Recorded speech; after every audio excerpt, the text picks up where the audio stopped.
Carliss Chatman.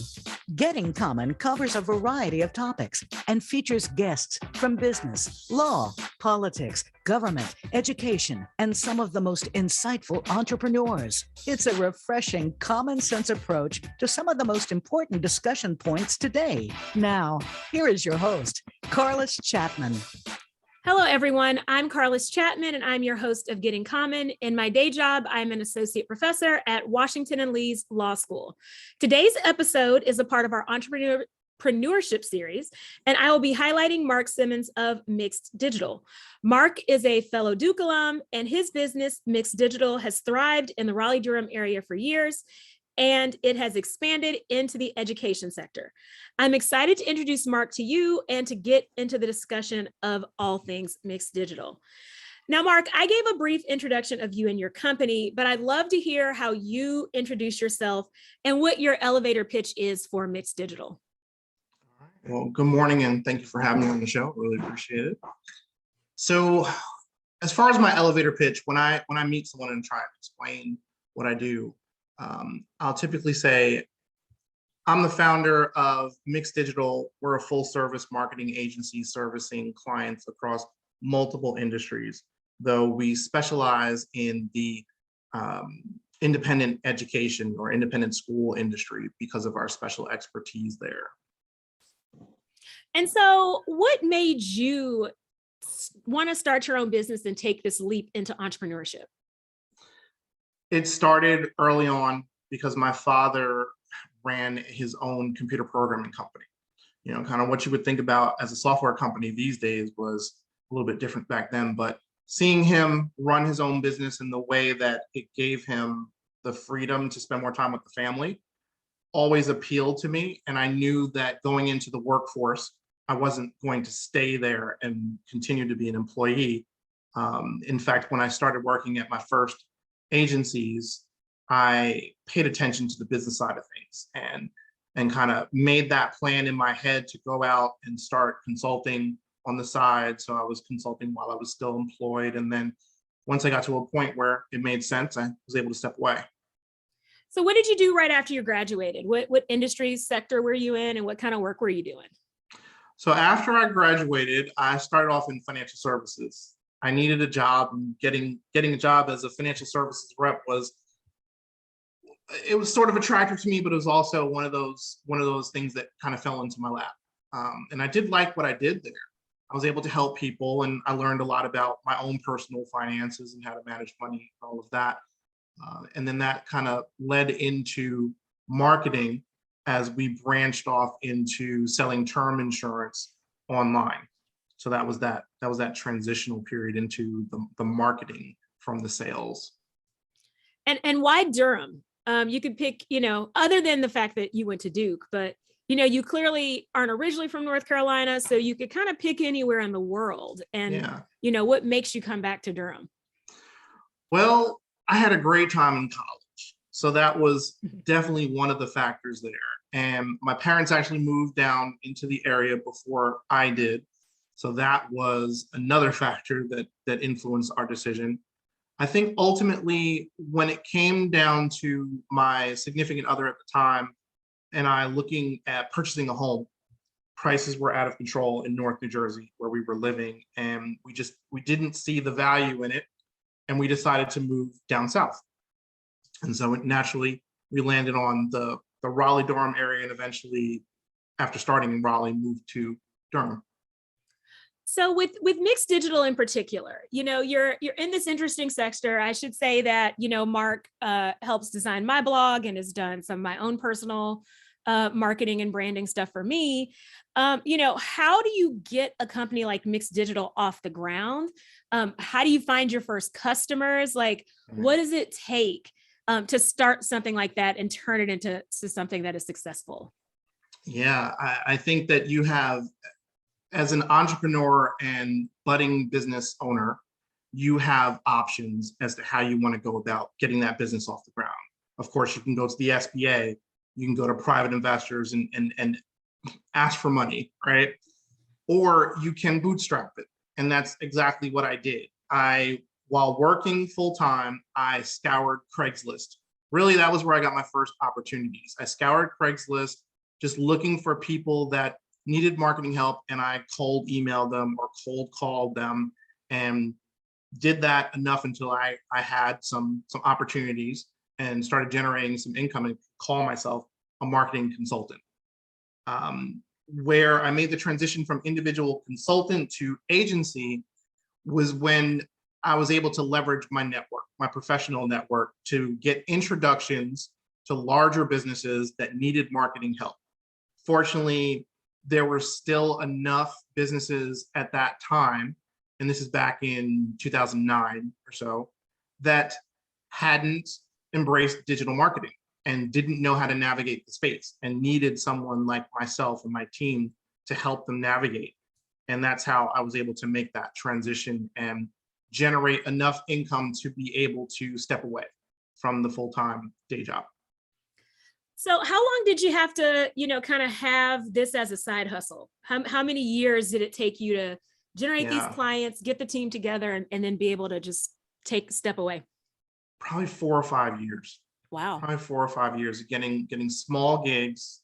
And a lot of those gigs were based on my core competency and experience. Because I worked at search marketing agencies in New York, that was what I felt most comfortable with. And so I would get these small jobs with local mom and pop companies, such as, let's say, as an example, a florist that just wants to get on Google Ads, doesn't understand how to do it, and they need a professional help. And I'm able to charge enough to make them feel comfortable, but drive enough value to keep them on as a client. So yeah, to answer the question, about 4 or 5 years. And then let's talk a little bit about the transition period. The transition period from this is a side hustle, this is, scouring Craigslist, to launching Mixed Digital as a standalone entity. How did that process work? Once I realized that this had the potential to be, real, and I could turn this into an entity, I went through the process of securing a lawyer and filing for our LLC. So we got the business formalized, so to speak. We built our website so that we would have a destination for people to check us out and build that credibility, give an understanding of what we do. And simultaneously, we were really pressing, I did have a partner at the time, and we were really pressing our networks to be able to leverage our experience we had from working in the agency world, working on Fortune 500 clients, and having that knowledge base to bring to them at a much lower cost than they would pay at one of those agencies, one of the larger agencies, us being such a very small boutique startup. The value proposition was a lot greater. So once we had, the formal business formed, we had the website, we started our marketing, and we did just a lot of cold calling, a lot of cold emailing, and really put a full court press into the process. And we were lucky in the beginning to leverage those connections for some nice size retainers that gave us that opportunity to then really expand and reinvest in the company and in the marketing. What I find interesting about this business, you're the first entrepreneur I've spoken to who doesn't have heavy barriers to entry, right? It seems like your biggest barrier to entry is your personal knowledge. Mm-hmm. And so I'd like to hear more about, did you have to acquire office space? Did you, outside of needing, internet and computers and people with the skills, were there other, and obviously the clients, but were there other barriers for y'all that, could have stopped your flow and stopped your process? Right. Fortunately, because we're working in the digital space and you can do that work from anywhere, we did not need office space in the beginning.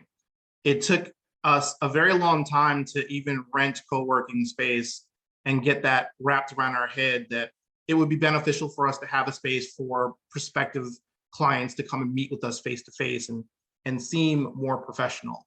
Looking back, it may or may not have really made a difference because of the type of work that we do. Companies, especially today, are much more apt to work with remote contractors and consultants. It's not that big a deal. The digital marketing agency world is a very low overhead business. There's software that you need to do the work. but you don't really need office space. You can go the route of hiring employees or working with consultants on an as needed basis.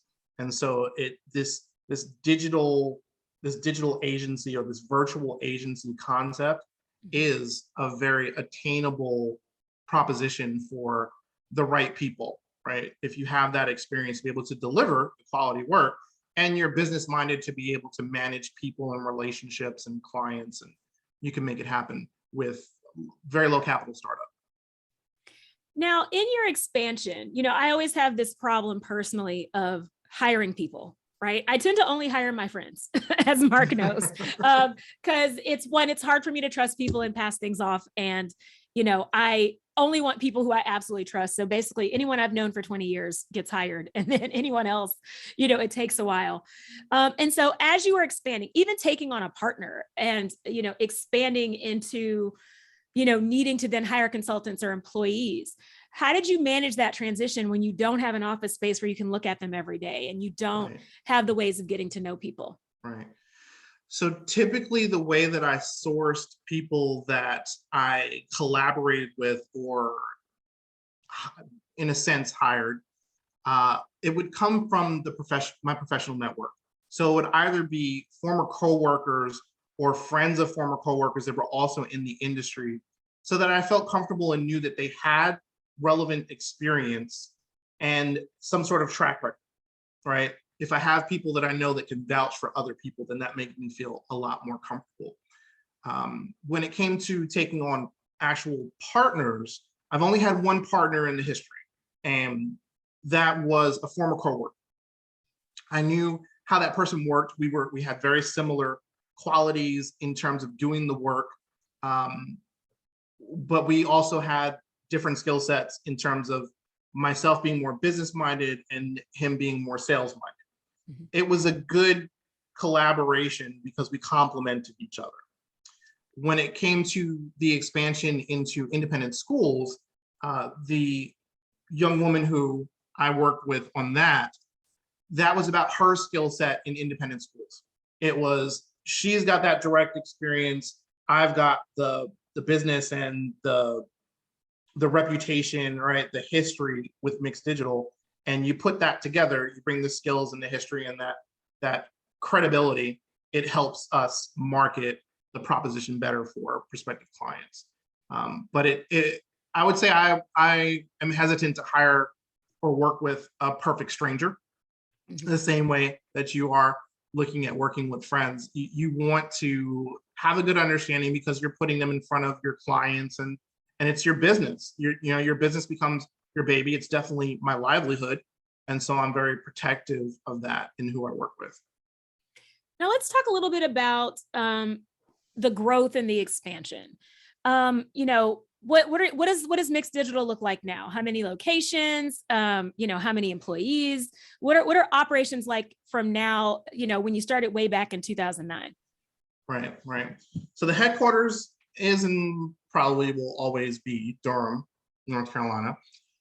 But we do have consultants and partners that we work with, probably about 12 or 13 at this point, on an as needed basis. And the one young lady in Tampa. So we determined that we had an opportunity to work with independent schools because of this particular skill set and the need that existed. Mm-hmm. It was us filling a need in the space where, even though there were existing companies, they were charging an arm and a leg and not necessarily providing value commensurate to what they were charging. And this is just based on initial research that we did in the industry. So we saw an opportunity. We saw an opportunity to service these schools, the smaller schools that needed help. Their departments are stretched too thin. It's a one-person show and they're wearing 10 different hats. And they need that expertise to be able to offload that. So that just happened to be where she was located in Tampa, and that's where we expanded to. So to answer your question there, we are about 12 in number and 2 locations. Wow. In Durham and Tampa, Florida. So let's talk a little bit more about independent schools, because when I think about schools, I would not think about digital marketing at all. And so it's interesting to me that that is a sector that y'all are in. What is it that y'all bring to independent schools? And how have you expanded those relationships over the years? Right. So you're right. Schools, independent schools would typically be thought of in the realm of traditional marketing making the most impact. Billboards, radio ads, print, I would say more conservative methods. Mm-hmm. However, recently they have embraced avenues like Facebook, because parents and grandparents are spending time, and that's really who you're targeting when you're looking at independent schools. They're paying the tuition, right? Not the kids.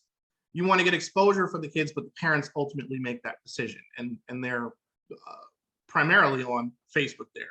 So adding that into the mix gives them that opportunity to increase the awareness and reach those people that are the decision makers in the family, right? For that particular case. Now, additionally, you have schools that just need direction. They're overextended. They don't really have a separation with the marketing department and the development department and the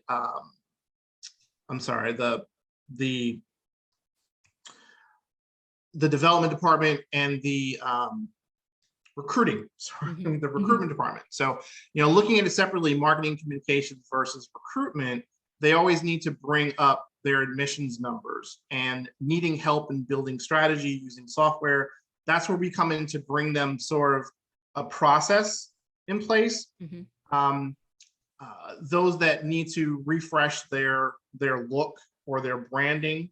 So those are a lot of opportunities that we do seem to get to talk about, where a school says that our branding is, it's old and needs to be refreshed. We need to attract a different type of student, and so we need to update things.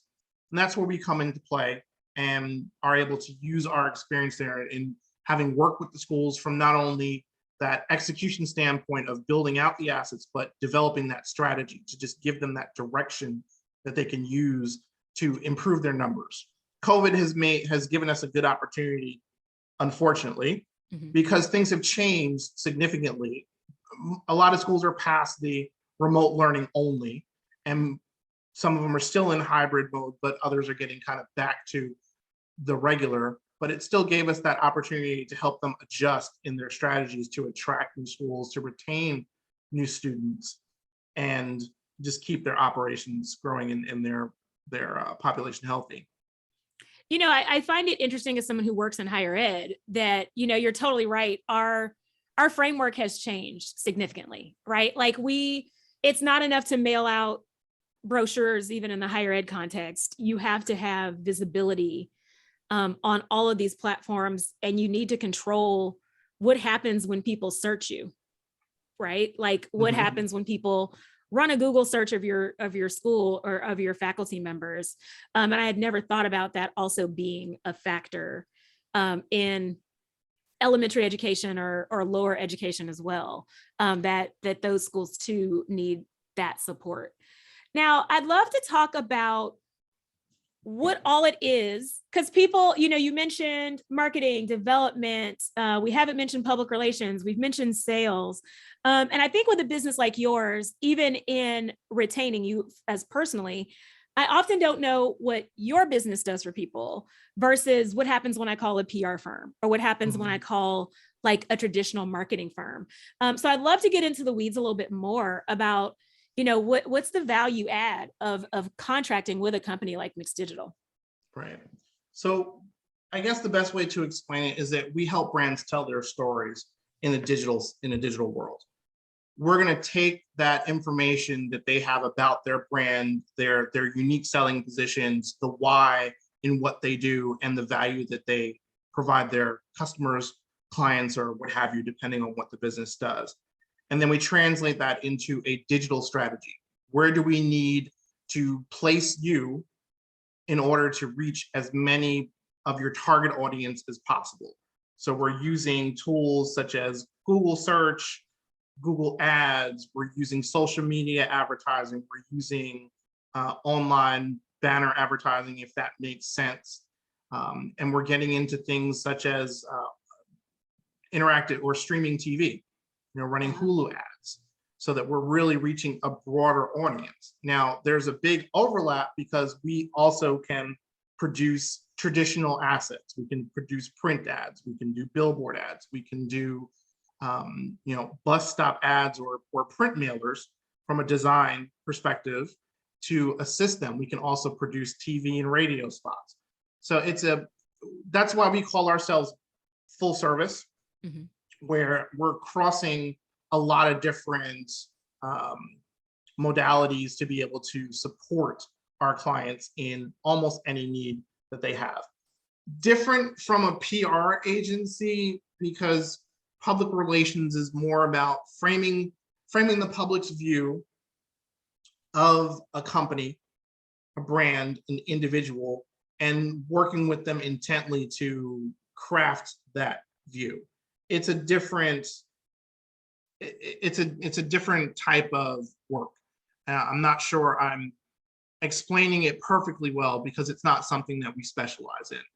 Now, we do support some PR agencies from a social media perspective if they need that support, and we're able to help them develop social media strategy or do execution or help them with their ad buys. So there's an overlap there. The lines have blurred. So at what stage, I think a lot of entrepreneurs make this mistake of thinking they either don't need a digital presence because they're small or they're local, or of trying to manage their digital presence on their own, and then calling someone like you and our PR friends and our crisis management friends when things get out of control. And so my question for you as the expert, when is the best time to engage a company like yours and when you're starting a new business? I think once you've gone through the thought process of what type of business am I trying to create, who am I going to be targeting, and what service or product am I offering?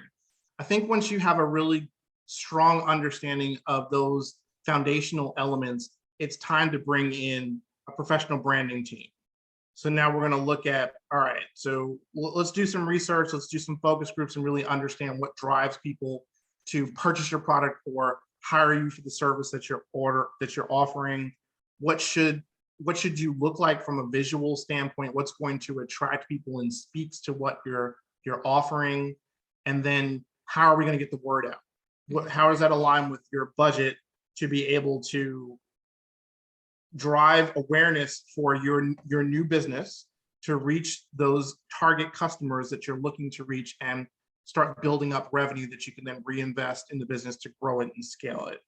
So early on, once they've got a good understanding, in talking with those entrepreneurs that are looking to really get their business started up, I often tell them to talk to a business consultant to do some formal planning. I don't feel that many entrepreneurs will go through the exercise of creating a business plan. And I think that just going through that exercise really makes you think about the business and all of the risks and opportunities associated with it. I think that these days entrepreneurs see so many influencers online making it big with no real plans in mind. They kind of get lucky, and they have to then take that virality and that success and turn it into a business. And when they're starting to talk with brands for promotion, they're getting sponsorship opportunities, and then they see kind of where things can be, but they don't have a plan in place to take advantage. So yeah, you want to bring someone like us, a marketing agency or a marketing entity in, kind of once you have that foundation, once you've thought through some initial things. I love that you mentioned business plans, because I'd love to go backwards a little bit with your own personal business planning and launching your startup. I think, what I find interesting is how many years you spent with it as a side hustle And, the fact that it's clear that and before you quit your job, you had a plan in place. And so I'd like to talk to you about, how you developed your business plan and what you kind of envisioned mixed digital would look like when you started, and how that has deviated from your initial business plan. Yeah, it did change. So aside from just thinking about and using the experience that I had working for the agencies and understanding how they handled business development, how they handled client management and things like billing and pricing, and how did all that come together for them, I started to take notes and actually, construct this business plan. And once I started collaborating with my partner to get this underway, we spent probably about a year working on this, and we met in person. Even though we were in different cities, we met in person about 3 or 4 times during the course of that year to have these mixed digital summits where we planned things out as to what are we gonna call ourselves, what are we gonna start out offering, who are we targeting, what's our greatest opportunity, what industry specifically is our greatest opportunity to go after that we think we can land some clients and generate revenue, and then how much revenue do we need? We started thinking forecasting, how much revenue do we need to generate in order to support the both of us and be able to move away from our full-time jobs, and what are the steps that we're going to need to take? How quickly can we expand out in terms of hiring individuals, and what should we look at from an offering standpoint to expand that to? We originally started as paid search, mainly paid search only. And then we started offering websites. Then we started offering graphic design as we started building our connections and had people that were able to fulfill those aspects of the business. So originally, we had focused on just offering paid search and we wanted to be a paid search agency.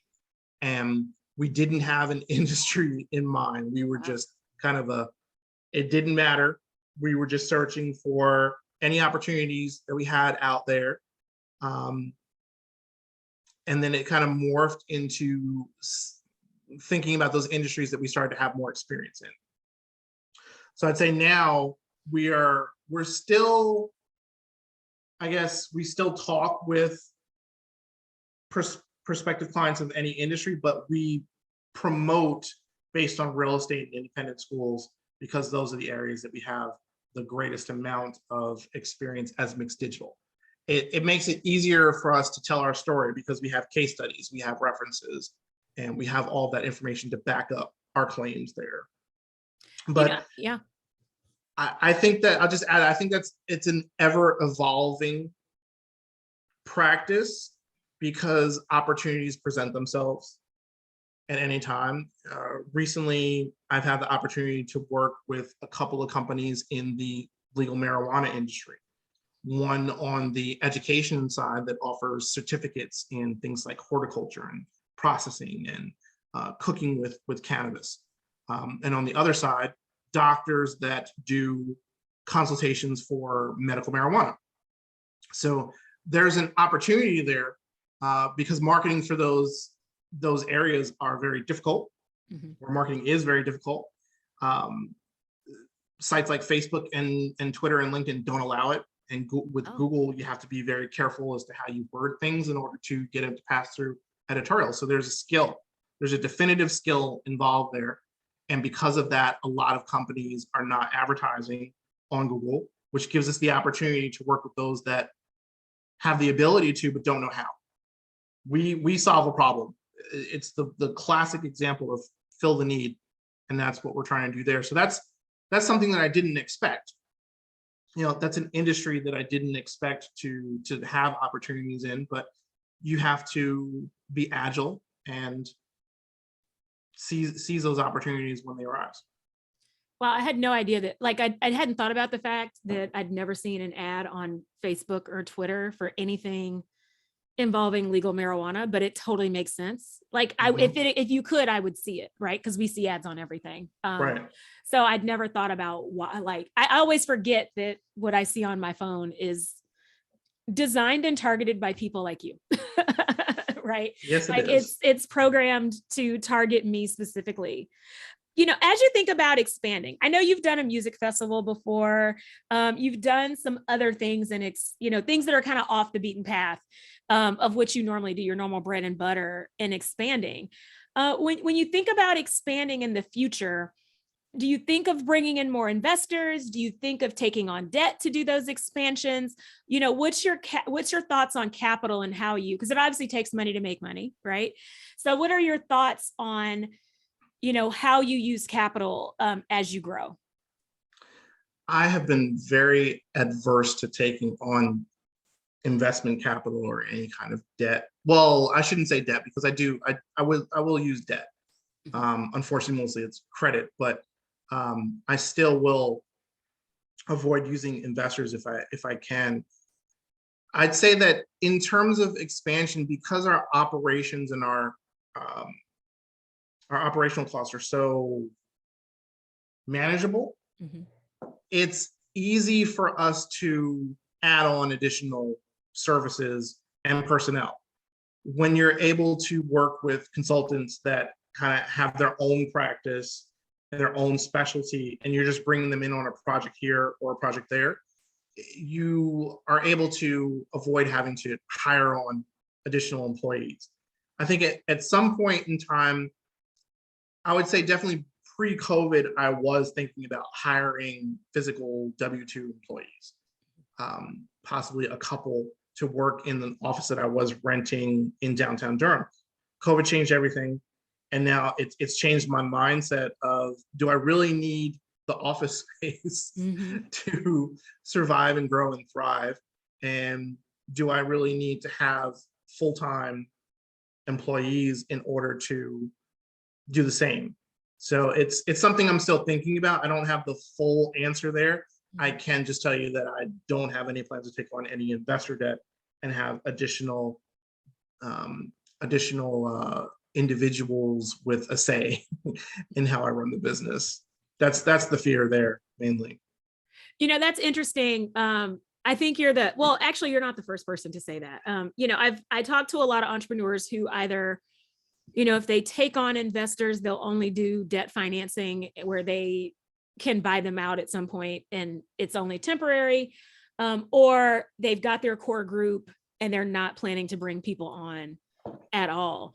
And so I wonder, if you're not from a lawyer who does business perspective, when we think about the ultimate growth strategy, we think merging and absorbing other people, or the prospect of going public, or of being acquired by someone else and retiring, right? Like that's how you retire. You get acquired by someone else. So I'd love to know, as you adjust your business plan over the years, have you thought about what's the maximum growth strategy? Do you end up acquiring some of your competitors? Do you, try to take mixed digital public and have a more national reach? Or do you let someone just buy you out when you're done? Right. I think that it's the last one. I think that the exit strategy is acquisition. Definitely, I never had designs to get too large. And so going public, that was never a thought in my mind. And acquiring smaller agencies hadn't really broached that idea either. I would say that even at its inception, we never wanted to be considered one of the larger agencies. We liked the boutique feel and had kind of a maximum thought of maybe 15 employees, 15, not including myself, a total of 15 head count.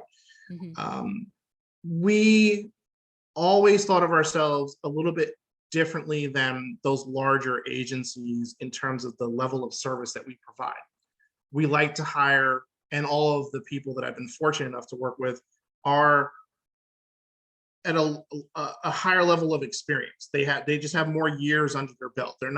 We don't hire those to work with that are just out of college or a couple of years in the marketing industry, so that we can say that we have the best team out there with the most experience in this particular area and really mean it. And I think that level of boutique service has definitely been appreciated by our clients. which when you contrast that with larger agencies that maybe have 500, 1,000 head count, you're going to get a mix of who's assigned to your accounts, right? You're going to get, there's going to be a senior person associated, but the day-to-day work is likely going to be someone that's very young, very green, and new to the industry, and not necessarily going to be able to give you the best, the best information, the best service, and the best results. So that's kind of where we see ourselves as a little bit different there. But definitely, my game plan is acquisition to retirement at some point. Yeah. So, that leads me to my next favorite question, which is, what's your why? And I think that, in asking this question, the reason I say, what's your why? And you've answered it in answering that you've structured your business differently than people who have the vision of being a mogul. But what motivates you to be an entrepreneur, stay an entrepreneur, and just not get a 9-to-5? Freedom. It's the freedom to set my own schedule, to have time to spend with family. I look back at all of the moments that I may have had to miss if I had to work for someone else and have to request vacation time or request days off or things like that. We were able to have me stay home and keep our firstborn out of daycare. Wow. Right? Because I was able to have that flexible schedule to watch over her while I worked and maintain that instead of shipping her off or sending it, hiring a nanny or something like that. But it gives me the freedom to be able to have a great work-life balance. I think that's the one thing that I would never, ever want to give up. So that drives me to stay in business, to grow the business, and maintain that lifestyle. I think you're the first entrepreneur I've spoken to who says they have a good work-life balance. And so I find it impressive, and would love to know, how do you juggle it all? How do you balance it all? Because you've got to manage your employees, you've got to market the business and develop new business. And obviously you have to do your job at some point, plus, handling kid pickup. And Mark has 3 kids, for those who don't know him already. But, you've got 3 kids of varying ages, and there's just a whole lot to juggle. So, what's your day-to-day like, and how do you manage it all? I just feel like I'm very, very well organized and good with time management. I can tell you that in the beginning, when we were planning out Mixed Digital and the first couple of years, the work-life balance was not so good. But that was also before we had kids. So that was one factor that was taken out of it. But there were very long hours just thinking about and stressing about the business and the growth. Now that things are stable and we've got that reputation, we have a nice client roster, and I can maintain certain things. A lot of it comes with delegation and being able to offload a number of tasks to trusted consultants and partners that are responsible for the work. But other than that, it's just keeping on track of things, using the tools that I have at my disposal, reminders and my whiteboard that you can't see in front of me, to just keep on task and on track of everything. But I like to say I work very efficiently. So in those blocks of time that I have to be able to dedicate to work where I'm not a limo driver and picking up or dropping off kids, I focus and I can knock out a good deal of work in those time blocks and be able to check out at 5:30, 6 o'clock and be completely present for the family. So it just takes organization. For me, it takes organization and time management skills. I'm just fascinated because my life. So the idea of I'm a planner. like checking out at 5:30 or 6:30 is living the dream to me. I try. Yeah. I try. I mean, there are some times where you get those random emails late at night, and if it's not an emergency, it doesn't get answered. If it is an emergency, then it's my business. I'll answer it and make sure that the client's taken care of. It's a carryover from agency life because sometimes it felt like it was 24/7. Mm-hmm. when I worked for some of those agencies. There were just a lot of different things going on and working with people in different clients in different time zones. You know how it is if you're working with someone in APAC, right? Yeah. You're gonna be on a totally different schedule there, but thankfully that's not the situation now, and it's just a matter of staying organized, staying on top of things, and taking an analytical approach to all of that I have to do. So do you have no email hours? Do you have hours when it's like, don't check my email, phone is off, don't look at it? Or are you always looking at the email and just choosing whether or not to respond? I do not have no email hours. Okay. I wish I could, but I definitely have hours that I don't respond. I'm the type where if I feel like I'll browse and see what's going on and just think about what I'm going to need to tackle first thing in the morning.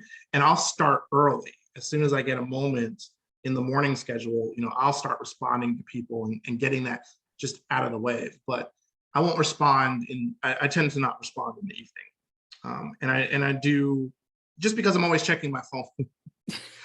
Yeah. It comes up in the notifications. I can't avoid it unless I turn the notifications off, which I refuse to do.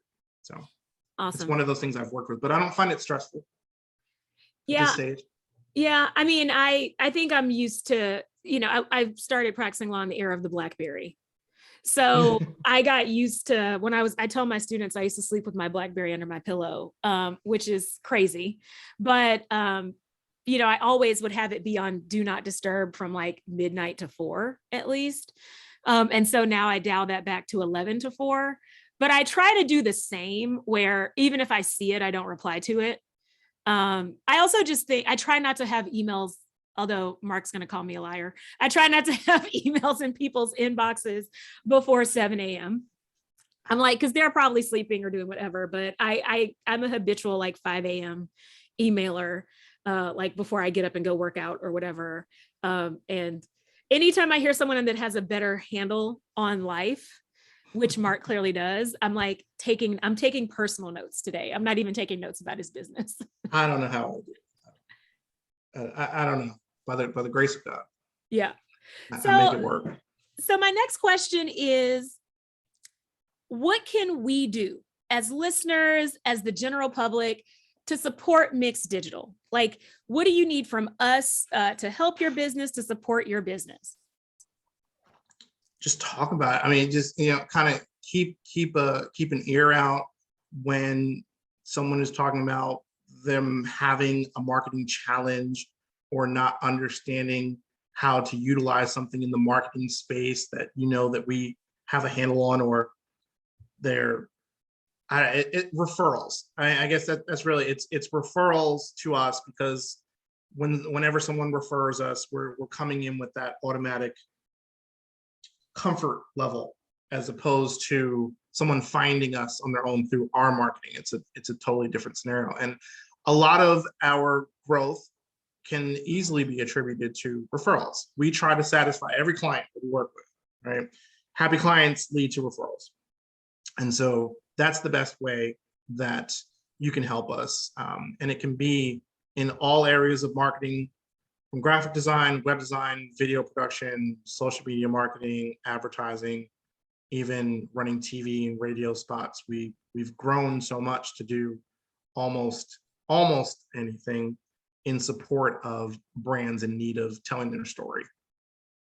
There are two areas that I forgot I mentioned it in passing, but I didn't mention it in detail. And in this portion where I let you promote your business, I'd like you to talk more about it. First, the Art of Soul Music Fest. Is that the right? Art of Soul Music Festival that you did. Root of Soul. Root of Soul. Sorry, Art of Soul is something else. Root of Soul Music Festival that you did. And then the other is the work you've done on political campaigns. And so tell us a little bit about the music festival and your abilities to do that. And then we'll transition to talking about political work that you've done. So the Root of Soul J19 Fest is something that was established last year. It happened on June 19, 2021. We were brought in early on to help build just everything. Build the brand, we named it.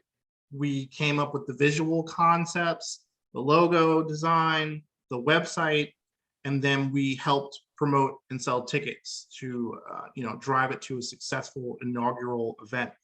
The history of the Root of Soul Festival is just basically in celebration of emancipation in Texas, right? And the June 19th celebration that took place in Texas, and bringing that to Charleston, South Carolina. Charleston being an historically Black city, right? There's a lot of history there. And so it was the perfect place to align with the Juneteenth celebration.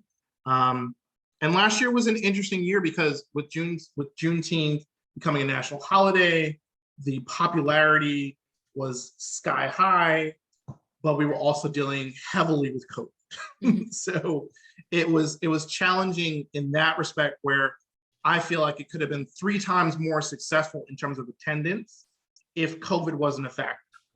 But we are very happy with what we accomplished given those constraints. And the feedback was very positive.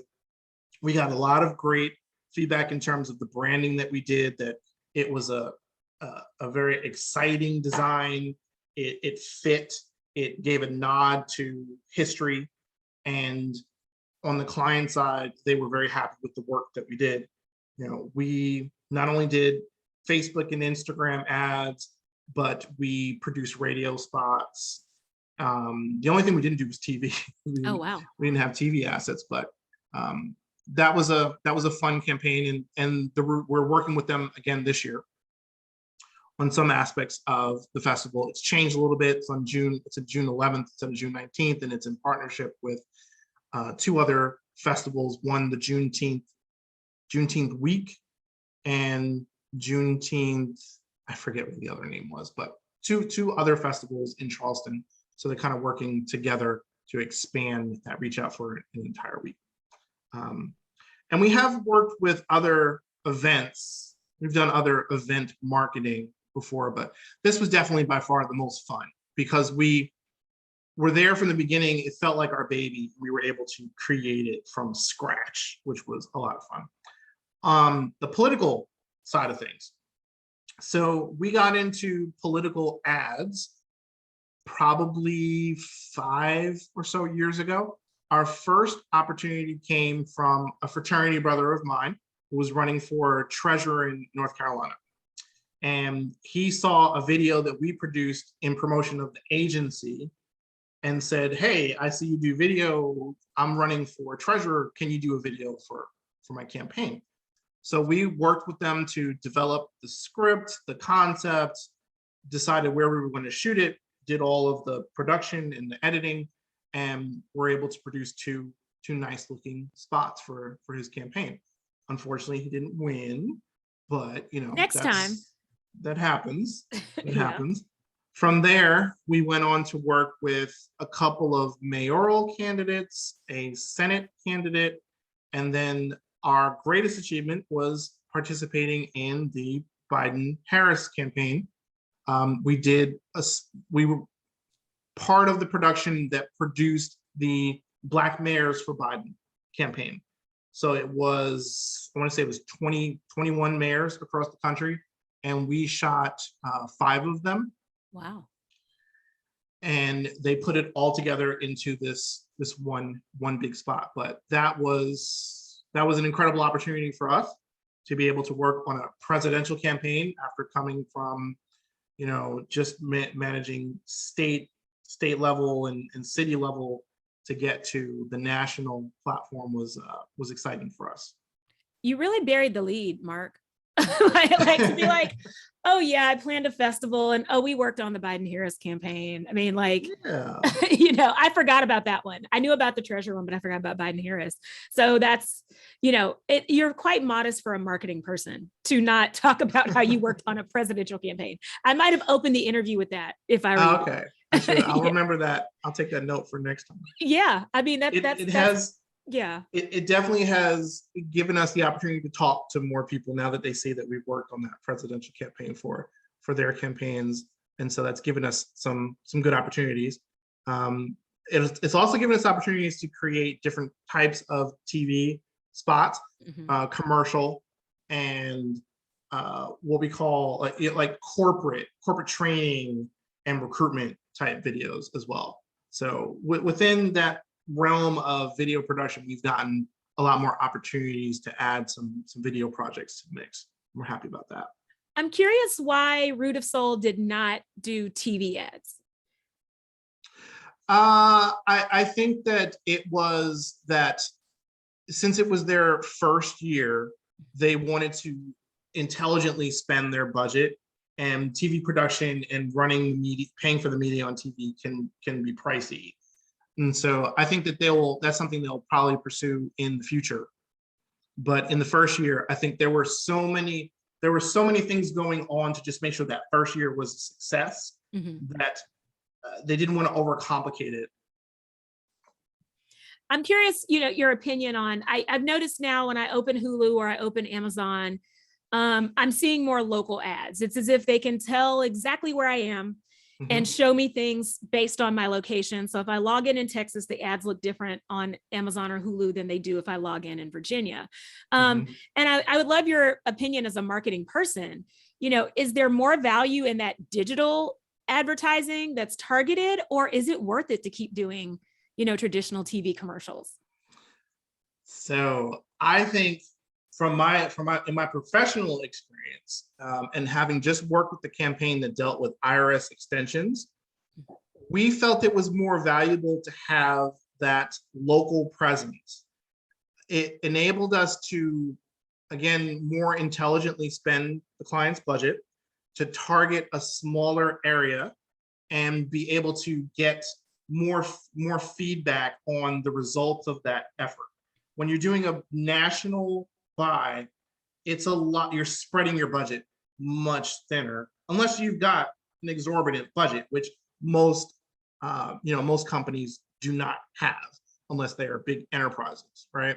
So when you're looking at a modest budget, you want to get the most bang for the buck, and doing it in a localized manner is the best way to achieve that. So I can definitely speak for Hulu. You're definitely seeing advertisers that came on there in their self-directed platform that are able to target that specific area, and additional demographic information such as age, gender, and online behaviors, and that type of thing. There's a lot of different ways that you can fine tune that audience to find who you're really looking for and who's most likely to interact with or respond to the ad. So it sounds like the bang for your buck is the digital. Yes. Yes. Yeah, right. I tend to skew toward digital because of the accountability. I'm a very analytics, numbers oriented, data oriented type person, and I like to be able to prove out that what we're doing for a client is working. It's a lot more difficult with traditional media. If you think about a billboard, how do you prove that a billboard's working? It's kind of difficult. You can send it to a specific website address with like /billboard, just as an example, so that they know that anyone who touches that portion of the site came from the billboard. But ultimately, it becomes a challenge to really assess the performance of that versus a Google ad or a Facebook ad, where it's a direct linear correlation. You have tracking every step of the way, and you can see how much you spent, how much you generated in revenue. And it's very simple to be able to say this is working or this is not. Awesome. All right. So to close this out, we've only got a couple of minutes left. So I'd love to know what advice you have for other entrepreneurs. And to give that a little more framing, if you could go back in time to when you first started your business, what would you say to yourself? Invest more in sales. Stick with what you know. I'm very good at what I do in terms of the marketing, but I'm not a salesperson. And when you're running your own business, you're forced to do everything. You're forced to learn things outside of your comfort zone. So what I would do differently is I would either have worked with a partner that was really heavy on the sales expertise, or budgeted in and spent money and reinvested profits in a salesperson that would help me reach more opportunities. Once I get them and I'm in front of them, I can then do the selling. But it's that business development side of things that was always a challenge and remains to be a challenge. I think that's consistent with the industry. Generating leads is always difficult. Awesome. No, I think that's really important. And I think it's generally important for business owners and people who are future business owners, like know your own strengths and know when you need to outsource because no one's an expert at everything, right? And plan. Do as much research as you possibly can. Understand your competition, understand the market. You don't want to make a mistake and think that you've got something great, that there's 12 other companies out there doing the same exact thing as you, and getting into that mix is going to be incredibly challenging for you. So plan, research, and work with complementary people, or people with complementary skills. Awesome. All right. Well, thank you so much, Mark, for joining me and for being one of my featured entrepreneurs. I'd like to thank you all for tuning in to Getting Common. If you ever miss an episode, you can catch the rebroadcast anywhere podcasts are streamed, on the Voice America website and on our YouTube channel. Feel free to email me through the show page on the Voice America website, or you can reach out to me on social media. I am at Carliss C on all platforms. Thank you so much for listening. And thank you, Mark, for joining us. Thank you for having me. All right, excellent.